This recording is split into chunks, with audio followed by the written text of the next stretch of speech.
부활에 대한 문제는 두고두고 사람들에게 오해도 가져오기도 하고 불신을 줄 수 있는 교리입니다. 그리고 이 실제적인 상황입니다. 세상 사람들은 부활에 대해서 믿지 않습니다. 믿을 수가 없습니다. 천국과 지옥이 어디 있냐? 이 말이 되냐? 어떻게 죽은 사람이 다시 살아나냐? 그걸 말이라고 하냐? 세상 사람들은 이렇게 반문하고 있습니다. 그러나 이 세상 사람들은요, 당연한 것입니다.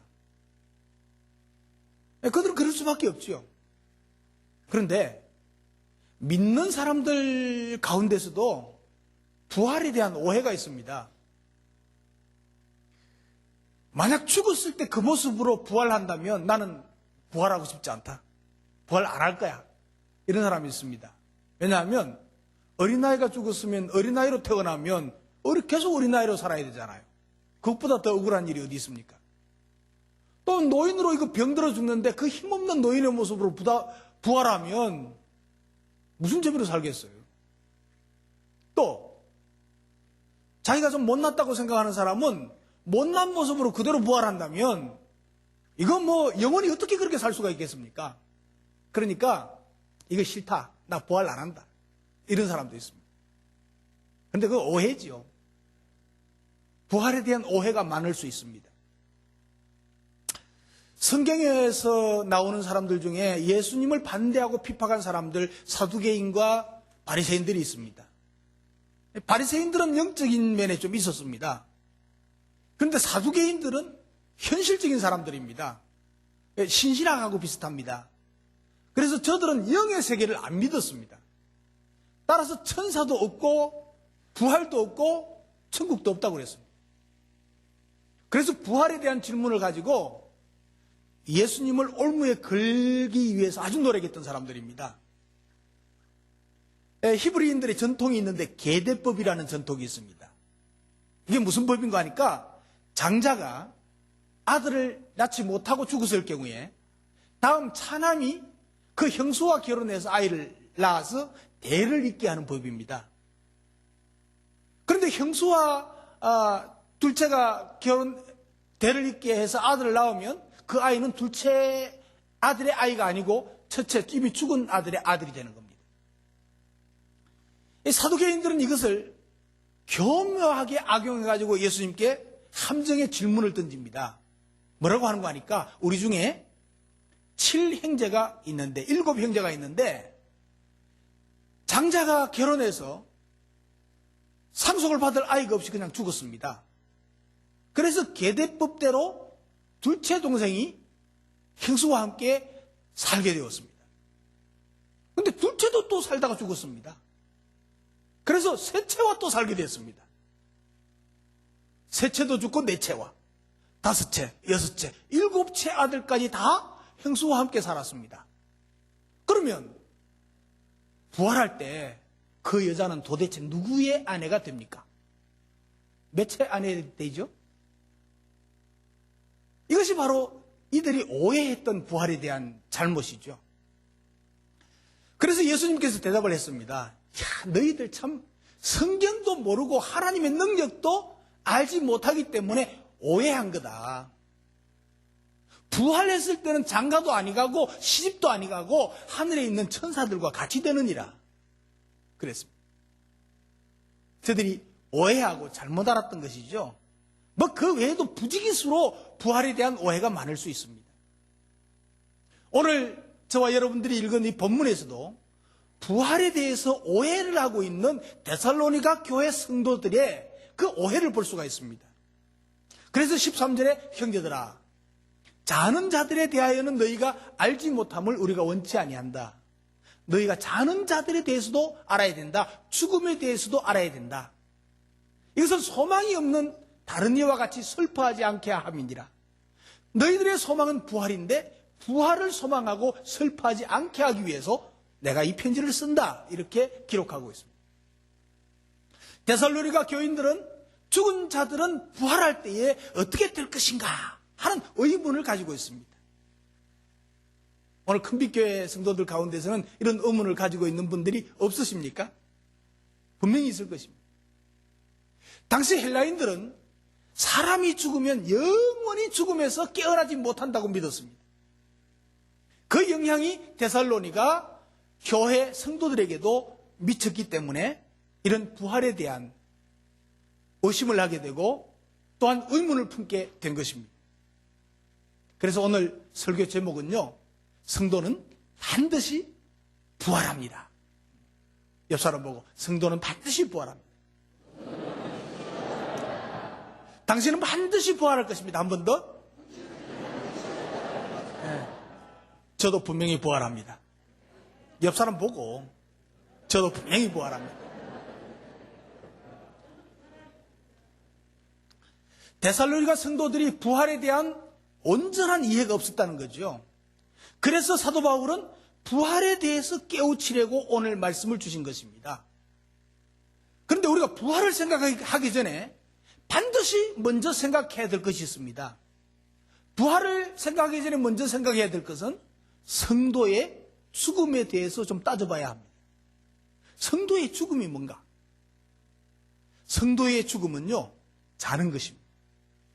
옆 사람 보고, 성도의 죽음은 자는 겁니다. 한 번 더요. 당신이 죽으면 자는 것입니다.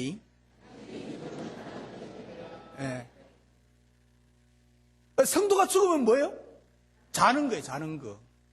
그래서 13절에 말하기를, 형제들아, 자는 자들에 관하여 너희가 알지 못함을 원치 아니한다. 자는 자들에 대해서도 너희가 알아야 된다. 자는 자들이 뭐냐? 죽은 자들이에요. 이런 소망이 없는 다른 이와 같이 슬퍼하지 않게 함이니라. 우리가 자는 자들, 죽음에 대해서 분명히 알아야 소망이 없는, 예수 믿지 아니하고 구원받지 않는 세상 사람들처럼 죽음을 두려워하고 죽음을 슬퍼하고 죽음을 애통하지 않고 승리의 행복한 삶을 살 수가 있다는 것입니다. 그래서 자는 자들에 관하여 성경은 그리스도인들, 하나님의 백성들의 죽음에 대해서 죽었다고 표현하지 않습니다. 세상 사람들은 죽었다고 얘기합니다. 그러나 예수 믿고 구원받은 성도들은 죽었다라고 표현하지 않고 잔다라고 표현하고 있습니다. 여러분, 구약 성경에서도 열왕기서나 역대기서들을 통해서 보면 왕들의 죽음에 대해서 기록이 되어 있습니다. 그럴 때 죽었더라 이렇게 표현하지 않고 잠들었다 이렇게 표현하고 있습니다. 잠들었다. 여러분, 예수님께서도 사람의 죽음에 대해서 죽었다고 말하지 않았습니다. 회당장 야이로의 딸이 죽었을 때 사람들은 슬퍼가지고 그 어린 딸이 죽으니까 얼마나 애통합니까? 막 애통하고 있을 때 예수님께서 그 앞에 가셔서 통곡하고 있는 사람들에게 너희가 어찌하여 훤하하며 우느냐? 이 아이가 죽은 것이 아니라 잔다 그랬습니다. 분명히 죽었습니다. 사람들이 애통합니다. 그런데 잔다라고 말했습니다. 그리고는 그 죽은 아이를 다시 살려냅니다. 살았습니다. 여러분, 우리가 잘 아는 나사로 있죠. 죽은 지 나흘 만에 살아난. 나사로의 죽음 앞에서도 마찬가지였습니다. 나사로의 죽음의 소식을 예수님이 들었습니다. 저 같으면 즉시 갈 거예요. 친구가 죽었으니까. 그런데 예수님께서는 그 머무시던 곳에서 일하면서 이틀을 더 보냈습니다. 그리고 가시면서 제자들에게 이렇게 말씀했습니다. 요한복음 11절 이하에 보면 이 말씀을 하신 후에 또 가라사대 우리 친구 나사로가 잠들었도다. 우리 친구 나사로가 잠들었다. 그러나 내가 깨우러 가노라 그랬습니다. 죽어서 지금 잠사지는 무덤 속에 있는 나사로를 자고 있으니까 내가 깨우러 간다 이렇게 말씀하고 있어요, 예수님이. 그리고 가서 다시 깨웠습니다. 그래서 성도의 죽음은 세상 사람들이 말하는 그런 죽음이 아니라는 사실입니다. 구원받은 성도의 죽음은 잠자는 것입니다. 잠을 자되 조금 더 깊이 오래 자는 것입니다. 세상에서는 움직이지 않지만 그 영혼은 살아있는 것입니다. 이러한 의미로 볼 때 사실 오늘 우리가 잠자는 것은요, 세상적으로 볼 때는 하나의 죽음이라고 봐도 됩니다. 여러분 어제 저녁에 주무시고 오셨죠? 죽었다가 살아난 겁니다, 아침에. 여러분 몇 번 죽었다가 살아났어요? 헤아릴 수도 없어. 그러니까 하루 사는 것은 사실 하루 죽은 것입니다. 그러나 우리는 자는 것입니다. 잔다는 것은 뭘 말합니까? 깨어나는 것을 전제로 하고 말하는 것입니다. 하나님을 알지 못하고 천국의 소망이 없고 부활의 소망이 없는 자들은 깨어날 희망이 없습니다. 그러니까 죽었습니다. 끝났습니다. 우리 예수 믿는 사람들은 그렇지 않단 말이죠. 새로운 날을 위해서, 새로운 일을 위해서 우리는 잠을 통해서 쉬는 것입니다. 세상에서 성도의 죽음은 하나님 나라의 새로운 삶을 위해서 자는 것이라 말할 수가 있습니다.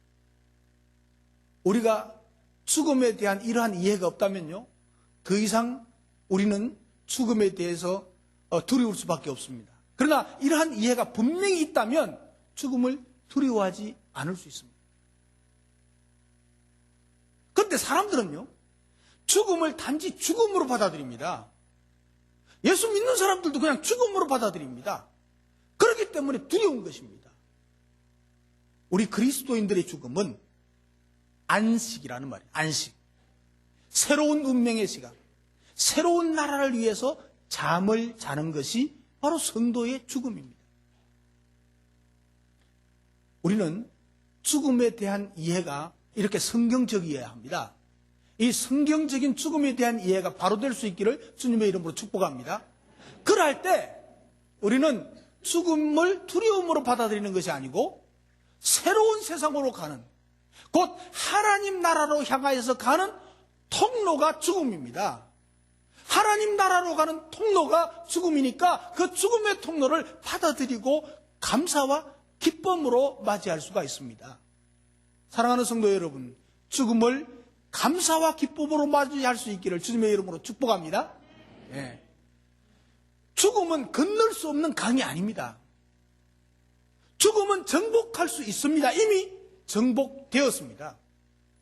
예수님은 죽음을 제압하고 승리하기 위해서 오신 분입니다. 그래서 예수님은 이미 죽음을 이기셨습니다. 이것이 바로 예수님의 부활입니다.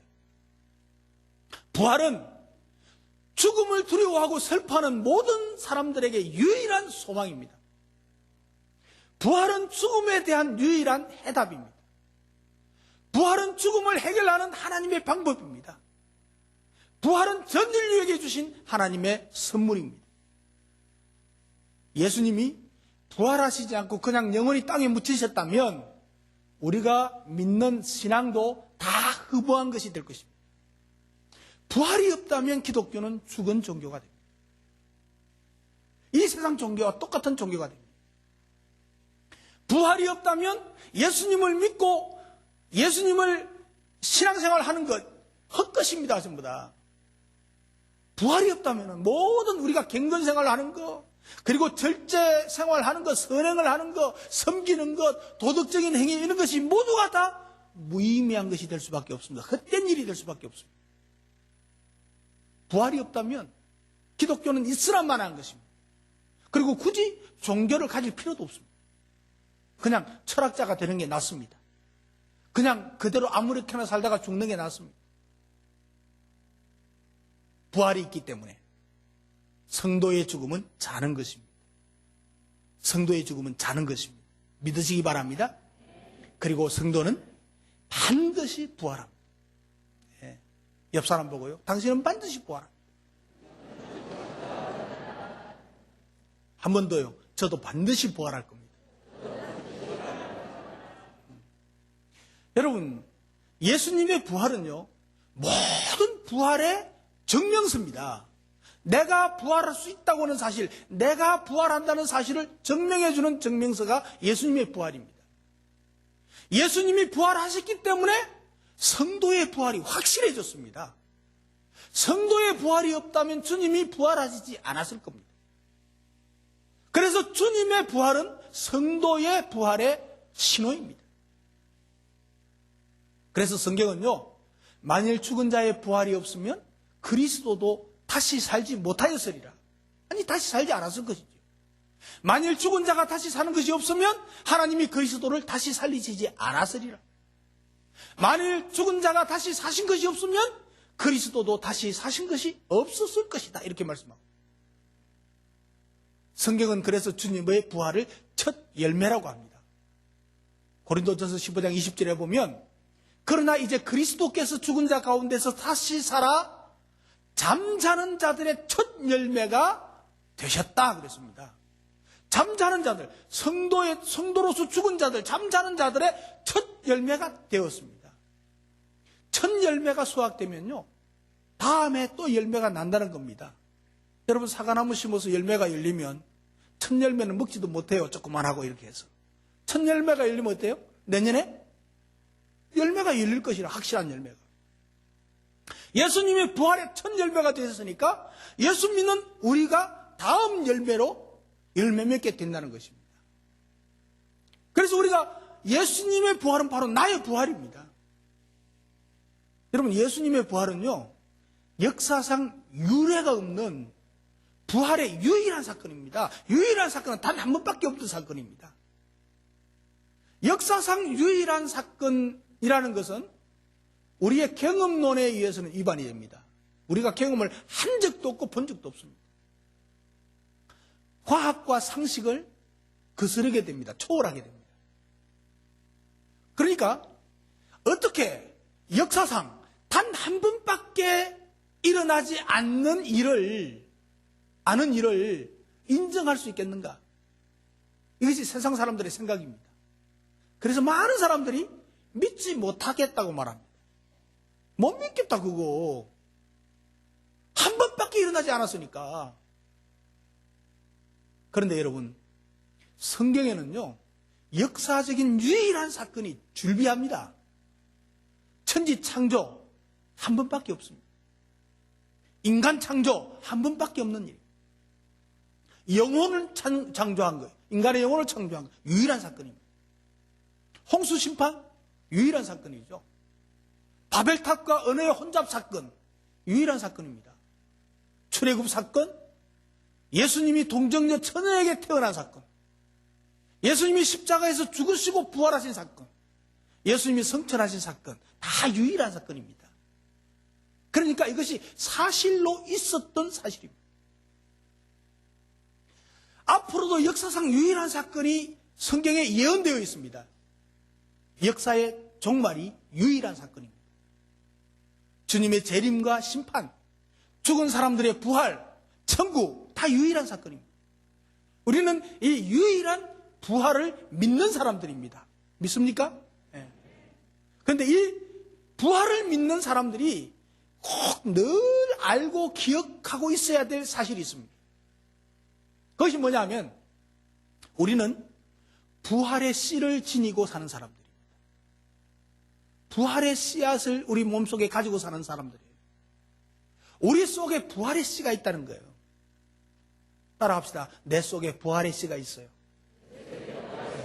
여러분 속에 부활의 씨가 있다고요. 우리 속에 부활하신 주님이 거하신다는 얘기예요. 주님을 무덤에서 일으키신 성령이 우리 속에 거하신다는 말이에요. 그래서 우리는 죽어도 살아난다는 말씀입니다. 로마서 8장 11절에 예수를 죽은 자 가운데서 살리신 이의 영이 너희 안에 거하시면, 예수를 죽은 자 가운데서 살리신 이의 영이 뭡니까? 예? 하나님의 영, 성령입니다. 그 성령이 예수를 죽은 자 가운데서 살리신 성령 하나님이 예수 그리스도를 구주로 영접하는 순간 그 성령님이 우리 안에 오신단 말이죠. 여러분 믿습니까? 그러니까 너희 안에 성령이 거하시니까 그리스도 예수를 죽은 자 가운데서 살리시니가 너희 안에 거하시는 그의 영으로 말미암아 너희 죽을 몸도 살리시리라. 아멘. 예.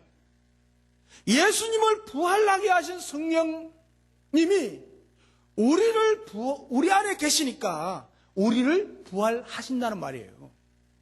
그래서 부활의 씨가 우리 속에 있다는 얘기예요. 그러니까 생명의 씨, 부활의 씨를 가진 사람답게 살 수 있기를 주님의 이름으로 축복합니다. 늘 쭉 늘어져 가지고 시들시들하게 살지 말고 쌩쌩하게 한번 살아보자 말이요. 예? 우리가 꼭 기억해야 돼요. 우리 부활의 씨앗을 가지고 있다. 죽음도 두려운 것이 아니에요. 죽음은 자는 것이에요. 이 부활의 신앙으로 살아가는 우리가 꼭 알고 있어야 될 또 한 가지 사실은요. 부활은 주님 오실 때에 살아있는 자보다 죽은 자들에게, 자는 자들에게 먼저 일어날 사건이라는 거예요. 그러니까 여러분, 우리가 죽어 있으면 먼저 부활한다고 우리가요. 16절에 보면 이렇게 말합니다. 주께서 호랭과 천사장의 소리와 하나님의 나팔로 친히 하늘로 쫓아 강림하시리니 그리스도 안에서 죽은 자들이, 예수 믿고 죽은 자들이 먼저 일어나고 그 후에 우리 살아남은 자들도 저희와 함께 구름 속으로 끌려올려 공중에서 주를 영접하게 하시리니 그리하여 우리가 항상 주와 함께 있으리라. 여러분, 주님이 재림하실 때 생존자는, 그때 재림하실 때 살아있는 자는 먼저 주님을 영접하는 것이 아니고 무덤 속에 있는 자들이 먼저 부활하여서 주님을 맞이합니다. 살아있는 자가 변화하여 들림받은 일은 죽은 자들 부활 다음에 일어날 일입니다. 시간의 차이는 얼마일지 모릅니다. 그러나 순서가 그렇다는 말이에요. 그러니까 우리가 이 땅에 살아있을 때 주님 부활하시면 좋지만은 주님 부활하시기 전에 죽어도 손해볼 게 없다는 얘기예요. 예. 우리가 조금 일찍 죽어도 손해볼 게 없다는 거예요. 주님 부활하실 때 죽은 자를 먼저 살리시니까, 먼저 부활하니까. 예? 그러니까 죽어서 땅에 들어가는 것을 두려워하지 마시기를 바랍니다. 예. 씩씩하게 무덤을 향해서 나아가시길 바랍니다. 예? 그러니까 부활신앙을 가진 사람은 죽음을 두려워하지 않습니다. 병들었다고, 죽을 벽에 들었다고 그렇게 가슴 치면서 울 필요가 없습니다.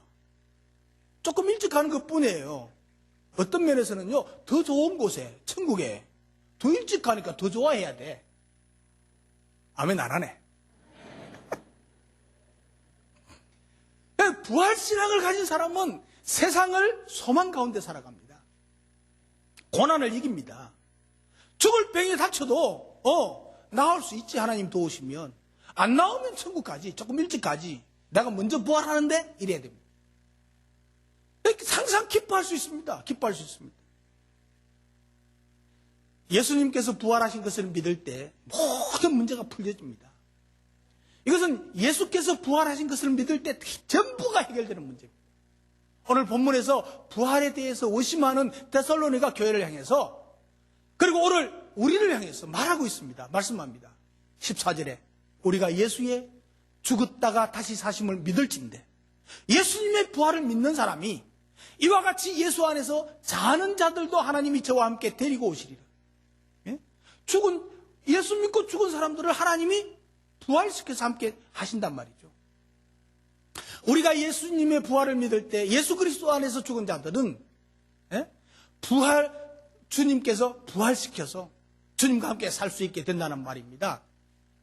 그럼 부활 신앙의 근원은 바로 예수 그리스도로부터 시작이 되는 것입니다. 예수님의 부활이 있기에 죽은 자들의 부활을 믿을 수가 있습니다. 만약 그리스도께서 부활하지 않으셨다면 우리의 부활도 없을 것입니다. 그러나 그리스도께서 부활하셔서 잠자는 자들의 첫 열매가 되셨기에 우리도 부활에 참여할 수 있는 것입니다. 사도 바울은요, 이 부활신앙이 너무나 분명한 사람이었습니다. 그래서 고린도전서 15장에서 그리스도의 부활에 대해서 아주 명확하게 증거해주고 있습니다. 예수님의 부활이 꾸며진 이야기요. 그래서 부활이 없었다면 우리가 전파하는 것과 우리가 믿음이 다 끝이고 거짓 증인이고 여전히 우리는 죄 가운데 있을 것이고 믿다가 죽은 자들은 망한 것이고 우리는 이 세상에 헛된 것을 쫓는 자들이기 때문에 이 세상에서 가장 불쌍한 자가 될 것이다. 그랬습니다. 부활이 없다면 우리는 이 세상에서 기독교인들은 최고 불쌍한 사람. 이 죽는다고 하면서도 부활에 대한 확신이 없다면 그것은 그리스도인으로서 상당히 불쌍한 사람. 근데 부활에 대한 믿음의 확신이 필요합니다. 그래야 할 때 우리의 신앙은 흔들리지 않습니다. 그리고 오히려 바울과 같이 기대하며 소망 가운데 살게 됩니다. 천국을 기대하고 부활을 기대하고 죽음을 기대합니다. 여러분, 죽을 날을 기대하십시오. 내가 언제 죽을 건가? 죽으면 어떡하지? 두려워하는 것은 신앙인이 아닙니다. 내가 언제 죽지? 죽을 것을 기대할 수 있는 사람이 확실한 믿음을 가진 사람이에요. 그러니까 이 믿음 안에서 우리는 주의 강림을 기다릴 수가 있습니다. 부활은 주님께서 이 땅에 오실 때에 그때에 이루어지는 것이죠. 예수님께서 이 땅에 다시 오실 재림하실 것에 대해서 약속하신 것이 있는데요. 주님께서 부활하시고 성천하시면서 그것을 보는 500여 명의 성도들에게 말씀했습니다. 너희들이 본 이대로 내가 다시 올 것이다. 약속하셨죠. 그런데 오늘 본문 말씀은 그때 예수님이 약속하신 그것보다 조금 더 자세하게 언급하고 있습니다. 주님께서 오실 때는 호령과 천사장의 소리와 하나님의 나팔 소리로 친히 하늘로부터 강림하신다, 재림하신다고 했습니다. 이것은 주님의 권위를 보여주는 내용입니다. 주님이 그냥 처음에 이 땅에 오실 때처럼 초라하게 오신 것이 아니고 그때는 심판자로서, 재림주로서 영광스러운 하나님의 모습으로 오신단 말이에요. 이렇게 주님께서 이 땅에 오시는데 믿는 자에게는 주님의 오심이 산자와 죽은 자 모두에게 새로운 생명의 날입니다. 그러니까 죽은 자에게 부활의 날입니다. 산자에게도 새로운 생명의 부활의 날입니다. 죽은 자와 산자가 다 영화롭게 변하여서 주님과 함께 공중에서 주의 얼굴을 뵙고 주님의 잔치에 참여하고 그 천국에서 영과 육이 함께 영원히 살게 되는 것입니다. 이것이 부활입니다. 이것이 휴거입니다. 휴거. 하나님께서 우리에게 이 소망을 주셨습니다. 이 소망이 있기에 우리는 오늘 힘있게 살아갈 수가 있습니다. 이 부활의 소망이 있기 때문에 우리는 변함없이 흔들림 없이 우리의 신앙을 지키면서 살아갈 수가 있습니다. 죽을 병에 걸려도 상관이 없는 것입니다. 절망이라는 것은 있을 수가 없는 것입니다. 오히려 소망 가운데 즐거워할 수 있는 것이 기독교인의 삶입니다. 따라서 우리는 이 부활의 신앙을 견고하게 해야 합니다. 교회 안에서 성도들을 서로 위로하고 격려해야 합니다. 특별히 부활에 대한 소망, 하나님 나라에 대한 소망을 통해서 서로 위로하고 격려해 주어야 된다고 오늘 18절 마지막 절은 말씀하고 있습니다. 특별히 부활신앙에 대해서 분명함이 있어야 한다는 것입니다. 이것이 명확할 때 우리는 변함없는 신앙 안에서 하나님의 교회를 온전히 세워갈 수가 있다는 것입니다. 그리스도의 이름으로 서로 위로하고 격려하면서 믿음과 소망과 사랑 안에서 더욱 하나가 되어서 주님의 몸된 교회를 더 온전하게 부흥케 하는 성도 여러분이 되시기를 주님의 이름으로 축복합니다. 성도의 죽음은 자는 것입니다. 죽음을 두려워하지 말고 기꺼이 받아들이는 여러분 되시길 바랍니다. 왜냐하면 성도는 반드시 부활하기 때문입니다. 이 신앙으로 넉넉하게 이기고도 남는 승리자가 되시기를 주님의 이름으로 축복합니다. 기도하겠습니다.